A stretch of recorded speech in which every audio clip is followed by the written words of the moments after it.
Coming up next on The Voice of Alabama Politics, Kay Ivey's Big Night.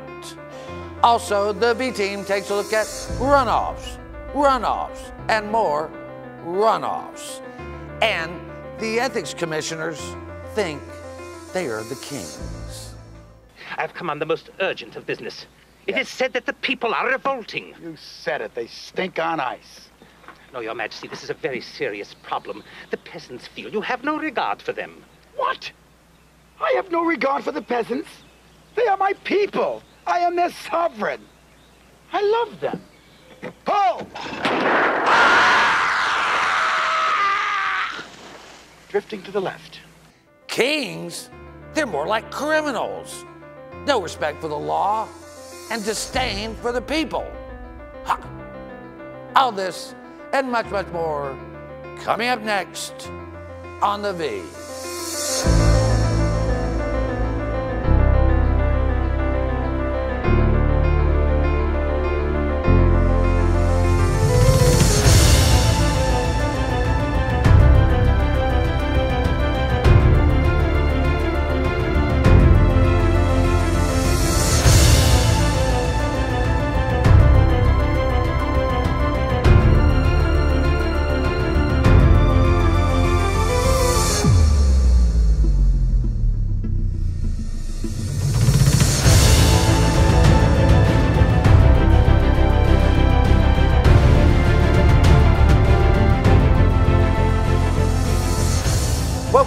Voice of Alabama Politics, where we tackle the tough issues so you have the hard facts. I'm your host, Bill Britt, and as always, I'm joined by the V team. Welcome all. Hi. Hello. Hello, hello. Has everyone recovered from the primary night? Yeah. I was on NICU a couple of hours. Not really. You know, it goes like that ABC Sports thing, you know, the thrill of victory and the agony of defeat. Yeah. I felt like the only thing that was absolutely missing on Tuesday night was any type of change. Yeah. Josh, it looked like we just elected the same old folks again, and nothing really new was out there. Yeah, I think I kind of felt like the skier at the ABC thing, you know, the guy after it was over. The guy doing this at the end. Yeah, but in different directions. But yeah, I mean, I think you're right to an extent. There were some, I guess, some positives that came out of it. I thought some folks who really needed to lose lost, but you know, we are a Republican state, so I very rarely get my way. So you know, that's how it works. Well, I mean, Susan, accept it. Susan, there was, you know, there was some. Kay Ivey won without a runoff. That was a big deal. I know, and then there's a runoff for the lieutenant governors. There's a runoff in the rest of them. But Jack, you were talking about, you don't think Kay Ivey can run the same type of campaign? I don't. I think she's going to have to be less folksy, more serious, and more substantive. Because I'm going to tell you something. The Democrats are licking their chops. And when you put Kay Ivey on the screen, you put Walt Maddox, there's a definite difference. And she's going to have to, I don't know that she can duck a debate and get away with it, because I think the media will not let her do that. I mean, they'll crucify her. Well, we called the Maddox campaign, or emailed them immediately. The next day, and asked them to come on our show, or any forum that they choose, to sit down and not have one of these phony debates, but actually have a real discussion about policy. And they said, yes, name the time and place, we'll be there. When we spoke to the Ivey people, they said, we'll get back to you. Yeah, we'll get back to you. Shocking. But yeah, I know that. Yeah. You know, when you put them both side by side, you're right. I mean, there's going to be a clear difference there in age, and that's, you know, the energy of the two campaigns will speak for themselves. You know, I think you're right that Ivey's going to have to get on a better message, because, you know, in this last one, it was basically, here's, you know, you don't have to not vote for me. You know, yeah, I'm okay. I haven't done anything dumb. I don't have a mistress around here, you know, and her husband hired or as whatever. And so you don't have to not vote for me. But I think she's going to have to give people a reason to vote for her. And I would like to know what that is. Well, and here's going to be another big contrast between the two, in that Walt Maddox has a plan.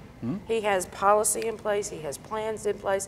And we haven't heard anything from the Kay Ivey administration or the campaign about what the plans are. Basically, they've been running around saying, well, look at all these great things we did. Look at all these great things we did, which most of us in the bubble know were already in play when she became governor.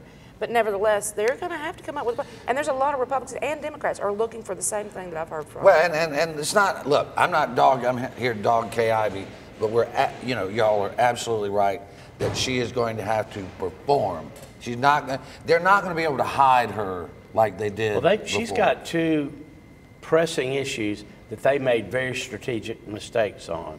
Allowing her to come out and say, yeah, I don't have any reason not to believe those women that Roy Moore, that have accused Roy Moore, but I'm still going to vote for him. And that just gives the Democrat, just gets them all foamed up. Then she runs an ad pandering to the base, which she did not need to do, saying, I saved the monuments. Yeah. And if you look at the math. And that's going to, you don't think that's going to turn out African Americans? Yeah. It will. You don't know anything about Alabama. Yeah, it will. And I think they calculated that if you look at the math of it, that she could probably still win if that just happens. The problem I think that she has is that Maddox is a likable fella, especially among more moderate Republicans out there. He's been around for a while. He's put in a lot of time and effort in previous years going around to a bunch of different places that Republicans used to go to and talk to people that Republicans used to talk to, and those people like him. There are a lot of city council leaders and county commission folks around this state who really, really like Walt Maddox, who have never voted for a Democrat and who will probably vote for him. Well, it's different. Kay Ivey was touting her numbers in the primary. Well, once you get to a general election, you don't have to go say, give me a Republican ballot. Right. And we know that people in Alabama will split the ticket. They will. And Susan, you've heard from several Republicans that are dying the wool. Yeah, and right up to the primary, they were saying, if it's Tommy Battle, that's great. If it's Kay Ivey, may have to think about crossing over and voting for Walt Maddox because I'm just not sure that she's up to the job. Well, and Jack, she got a plurality of votes, but there was still a good almost 200,000 people that showed up. She got a majority. The majority. Yeah, she got majority, 56%. 56%. Yeah, that's pretty stout. It is strong. It's strong. I mean, because Battle spent a lot of money. Yeah. But I think the die was cast the minute Bentley resigned. Yeah. Because they've been planning for this. Oh, yeah. Yeah, I mean, Well, she already had her team in place. Yeah, I mean, he wasn't even cold in the grave yet, and they were already making plans. Unfortunately, he still ain't cold in the grave. Yeah. I don't mean him any wrong harm. I'm just saying he is a disgrace. His political career is his aura is still hanging around down here. And one of the things I think, if the public ever understands this, is that the day before the primary election, she flew around the state in a plane owned by Jimmy Raine. Now, Jimmy Raine is a very successful businessman. I mean, no disrespect to him, but he has financed Mike Hubbard. He has paid his legal fees, as far as we can tell, and he gave him lots of money. Yep. And also has called this whole investigation and his conviction basically a fraud and a witch hunt and all that. And she's riding around on his plane. He also asked Bentley to stop the investigation more than once. Well, he gave her $200,000, Jack. You think she might get a pardon for $2K? I don't know what she's going to get for that, not from him. But, it's okay for her to fly around Jimmy Raine's plane as long as she pays for it. Yeah. The problem, here's I think what they're going to have a problem with is they're going to have to do something more than call Walt Maddox a liberal. And they started that already. People who know Walt, they're not going to buy that, and I think that's going to be his biggest thing is if he can get his message out to people and travel around the state, maybe he needs to get on Jimmy Raine's plane and fly around himself, and let people know. All right, we're going to leave it right there, and his wife's a Republican. Yes, she is. You're watching The V, the voice of Alabama politics. We'll be right back with more news and analysis.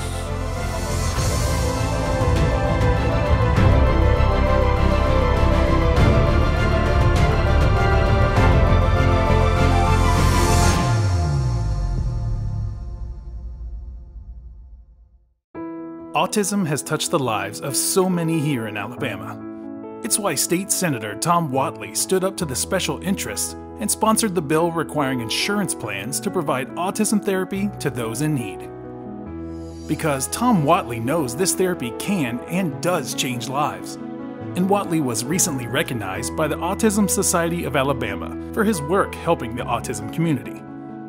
Putting people before politics. Tom Whatley. 2/3 of drivers who died in car crashes chose to ignore this warning.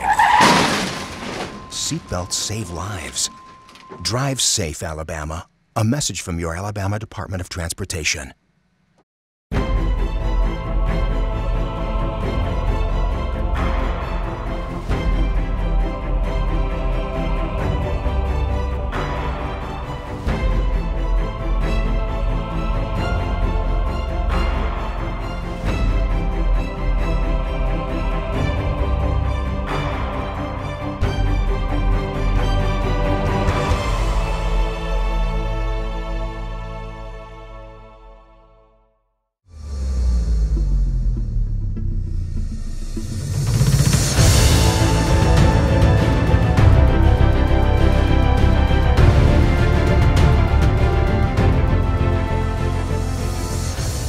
Welcome back to the V, the voice of Alabama politics. You know, the Tuesday before the primary, very good polls, Jack, showed that it was the Attorney General's race was going to boil down to Troy King and Alice Martin. But in the last 3 days, Steve Marshall, the Bentley appointed Attorney General, spent $190,000 on television advertising and had this cute young girl that he allegedly saved, you know, her life somehow. Can that much money make a difference that quickly if people are not paying attention? Yeah, it can. I mean, TV is still the king of advertising. I know we have Facebook and Twitter and digital stuff, but TV is the Mac Daddy of all. And if you've got the money to run it with a good message, you know, you got a leg up on your opponent if they're not competitive monetarily with what you're spending. And Susan, that's one of the things that Jack brings up. Marshall was able to outspend everybody. I mean, he had tons of money flowing in. And yet Troy King came within 1,000 or so votes with beating him, at least for the runoff. And I think it's interesting in this election because everybody keeps saying it's the money, it's the money, it's the money. Well, the money did not buy Steve Marshall, you know, a solid win. It did not buy Twinkle a solid win. I think the money is important, of course, but I think more people are starting to do research and stuff like that instead of just relying on the old campaign efforts. Well, I mean, I just, Josh, I don't know what your take is on that. Well, to me, name recognition means a lot. I mean, you look around at the folks who typically do well. Troy King, a lot of people know who Troy King is from his stint as AG before. You kind of go back to the Jim Bonner guy that nearly won the PSC race down there, you know. I mean, and so the name matters a lot to people. They see that a good chunk of people have no idea who they're voting for, and they roll in and they vote. So I think Marshall, from being AG, got a little bit of a boost there, but not enough to beat King. You know, in had name he not recognition. spent that money at the end, though, he would would have come in third place. Yeah, probably would have. Yeah. And you know, then we'd have a runoff that might be, you know, look, I don't like Steve Marshall, but it's nothing personal. He supported, you know, sexual molesters and people like that. He has never prosecuted a public corruption case, maybe one in his whole life, so I don't particularly care for him. But Jack, this is going to be about as nasty a race as we're ever going to see. I'm looking forward to it. I love it. You like it? And I imagine the Twinkle and Ainsworth That's going to get the race is going to get a little testy. Yeah, and then we've also got to run off with Dial and Pate for Ag and Industry. Yeah. Hell, that started on the show that day that we had them both on. It was off the show. It wasn't on the show. It was not on the set. show. But I do think that this is, you know, again, you know, one of the things is Marshall, when he came out that evening to do his little speech, he got on the media for reporting negative stories about him that were untrue. And then he said, and the people showed tonight that they're not putting up with this type of... Yeah, they are, because it's true. The people are putting up with the stories about you. Yes. We have documentation. 2 out of 3 people didn't vote for Steve Marshall. Yeah. 2 out of 3. I heard there was a poll that showed that if you polled, when they polled Republicans, the question was if they were for Marshall. No, the question was, would you be more or less likely to vote for a candidate who was appointed by Bentley? 72% say they would not, and that's exactly what the numbers were. against him. Wow. The other candidate, you added up, it was 72%. Wow. That's the ad you keep running over and over again. Yeah. That photo of him and Bentley standing together. I mean, you just keep I don't running know why that. you don't throw in Siegelman to boot. I mean, Yeah, because he was appointed GA by Siegelman. But anyway, back to the Twinkle and Will Ainsworth. You know, Will came on very strong at the end. He got negative. But I tell you, Jack, that Twinkle ad is about as good as they get. The one against Twinkle? Yeah, the one where Twinkle has the older folks on there, that one old lady. Yes. The one where she claims to be an outsider? Yeah. She's been in there longer than I've been alive. Outsider? I think we've all heard enough that Twinkle put on tennis shoes and walked door to door in Florida for Donald Trump. What are you going to do as Lieutenant Governor, Twinkle? Yeah. That's what people want to. But that old lady on that ad. She was great. And saying. Little line, Will. He called Donald Trump a con artist. I bet Donald Trump would call him Little Lion Will. And her face, it is the most priceless ad I've ever seen. The woman's like, she's a munchkin. She's one of the leftovers from Wizard of Oz. Well, what should happen now is Will should go and get her. I mean, she's an actress, obviously, so she just go get her, put her on his ad. She's a lady from Wetumpka. Oh, is that right? Yeah. She's a real grandmother. A real grandmother. Oh, yeah. She's cute as she can be. Yeah. But I think Will, he's going to hit back in kind, and it's going to get just nasty. Yeah, I think his ad was also effective. The one that labeled her as an insider. Yeah. I think it's going to get a little worse. Well, I mean, they call, like you said, come on. Of all the things. Yeah, that's crazy. Get out of here. I mean, it's Uncle Fester won. Yeah, Jim Bonner barely lost. I mean, a Nazi-hating, N-word using, misogynist guy. Mistaken identity. Just barely who lost. dodges his taxes, IRS taxes, he dodges his alimony, he's on his disability. Unless he get elected, then he can get off this. And the GOP. He sounds like a normal Alabamian to me. I know why y'all beating up on him. I mean, up until yesterday morning, he was winning. Until the final Jefferson County results came in, that swung at 4,400 votes for Odin. Nobody knew who Odin was, and then they had a mistaken identity with this guy. But Jack, there were people I heard on the radio go, "Well, I think he's refreshing." He's refreshing. I mean, so is Dale Peterson. But I don't know what kind of refreshment that is. There's decency, and then there's politically incorrect. But you know what? Why didn't the state GOP vet him? Right. Why did they let him on the ballot, Terry Lathan? Why do we have kooks like that on the ballot? Jonathan said a couple of weeks ago, why don't we take 2 weeks, see who these people are before we say, yes, you can be on ballot for both parties. Yeah. Well, I remember the Democrats had a guy running for Chief Justice that Brandon reported on his Facebook post, and they were so outrageous. This was in when Roy Moore won, that they took him off the ballot. So none of this is unusual, but why don't we get we it all before? get crazies. And Terry and them did do the right thing by saying they wouldn't certify, but let's leave it there. You're watching The V, the voice of Alabama politics. We'll be right back with more news and analysis.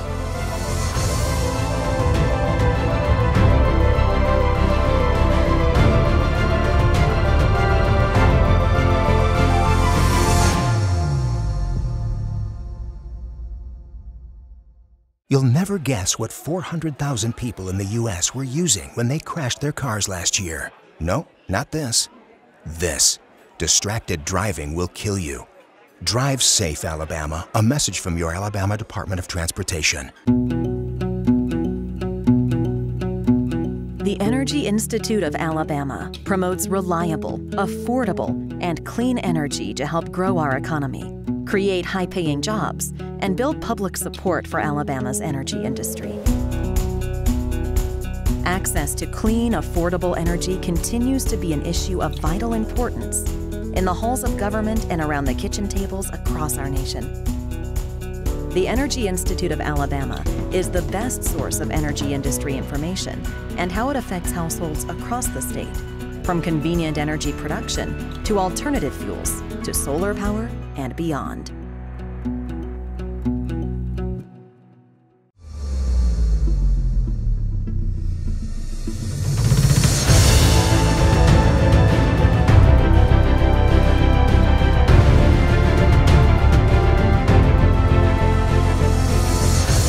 Welcome back to The V, the voice of Alabama politics. I don't want to make light of somebody being indicted on 12 felonies, Susan, but Ed Henry, Representative Ed Henry, Republican from the Decatur area, was indicted on 8 felony counts of all kinds of stuff. And this guy came down here, the holiest of holies. Oh, he could have them crying in the pews when he first came down here. You go to any press conference he was at, and he was in tears about all sorts of things we're not going to bring up. But nevertheless... But I mean, he was the embodiment of the self-righteous. Yeah. Oh, you couldn't get whiter than Ed Henry. It just didn't exist. Whiter in the biblical sense. Oh, okay. In the literal sense, too. But, I mean, it's, you know... In the biblical sense, Jack. I get it. You mean your robes are Robes, white? you know, the angel wings, the Lily, halo. lily white. Exactly. Yeah, Thank you, Jack. Thank you, thank you. Well, literal, too. But, you know, it's, you know, again, it's the same Republican bunch. I mean, this is their legacy that they've left behind. Well, he was caught up in this Montgomery pill mill thing. Yeah, I mean, he's on Medicare fraud. This is Medicare fraud. What was it, Jack? It's too complex for me. It's drug distribution, healthcare fraud. But it was a hell of a scheme. Healthcare conspiracy to commit healthcare fraud, money laundering, defrauding the U.S. government, and paying kickbacks on 6 counts. Might be some busting rocks going on. He's looking at 11 years and substantial fines, penalties, and asset seizure. Well, I'm sure he didn't think he was doing anything wrong. He probably just led astray. No. You know what? If he could go to the Ethics Commission, Josh, I bet you he could get an opinion where there's nothing illegal about well, this. he didn't know the law, That's probably. Right. And if you don't know the law when you're in front of the Ethics Commission, they'll give you a They'll create it for you. Yeah, exactly. They'll just create actually it. A story you reported this week, the Ethics Commission once again waived the penalties and and fines for violating the Fair Campaign Practice Act, breaking the law. Yeah, they were. All these people, 770 or so, have filed late reports of their campaign finances. And the reason those are important is it gives people an opportunity to see who is funding these candidates, where the money is flowing into. And so these folks are filing it late, and the reason there's a penalty for filing it late is often if you file it late, you can avoid letting people know where the money's coming from until after an election has taken place. And so the Ethics Commission, in their wisdom, decided that since this was the first election cycle, since this law was passed in 2015, that they didn't have to impose these fines on some folks who said, you know, listen, we've got good excuses like hunting. You know, there's a reason why we didn't get this report filed on time, and so they just dismissed the fines. But wait a minute. This was the 3rd time they've done this. Yes, it is. This is not the first. This is the 3rd time they've waived the fees. Why in the world? Now, I have to say, it's not only just filing late. It's also doing things like failing to file a major contributions report. Oops. How do you forget that? Yeah, somebody gives you $25,000, $50,000, you don't remember that. Well, if I heard correctly before the show today, it was Judge Charles Price who made the motion that we were going to waive penalties on all these violations. That's despicable. Probably because he's too damn lazy to sit up there and hear all of them. Well, he was too lazy to file his reports on time. Yeah, well, you know, I wonder how many times he let really a drug offender off when he was a judge, you know, or somebody that didn't know the law for ignorance of the law. Right. I don't imagine he let many people off for ignorance of the law when he sat on the bench. Let's not forget that of all of these violations, $48,000 of that money of the violation was paid already. So in waiving the fees, he just let the rest of them go. So these guys the don't get people their money. that did the right thing, they got punished. They got punished for it. That's always good. Yeah. That's always good. Well, Josh, they had one, though, I thought was very precious. Dr. Jennifer Gray, she came to the Ethics Commission. She's running House District 45. Excuse me. And she is a mother, and she said, well, since I'm running for office, I don't have anybody at the house to babysit. So I need to use my campaign contributions to hire a babysitter. What was the result of that? They approved that. They approved. Listen, is she a medical doctor? I'm not sure. No, she's not. Education. I think it's education. You know, I looked for the roles yesterday.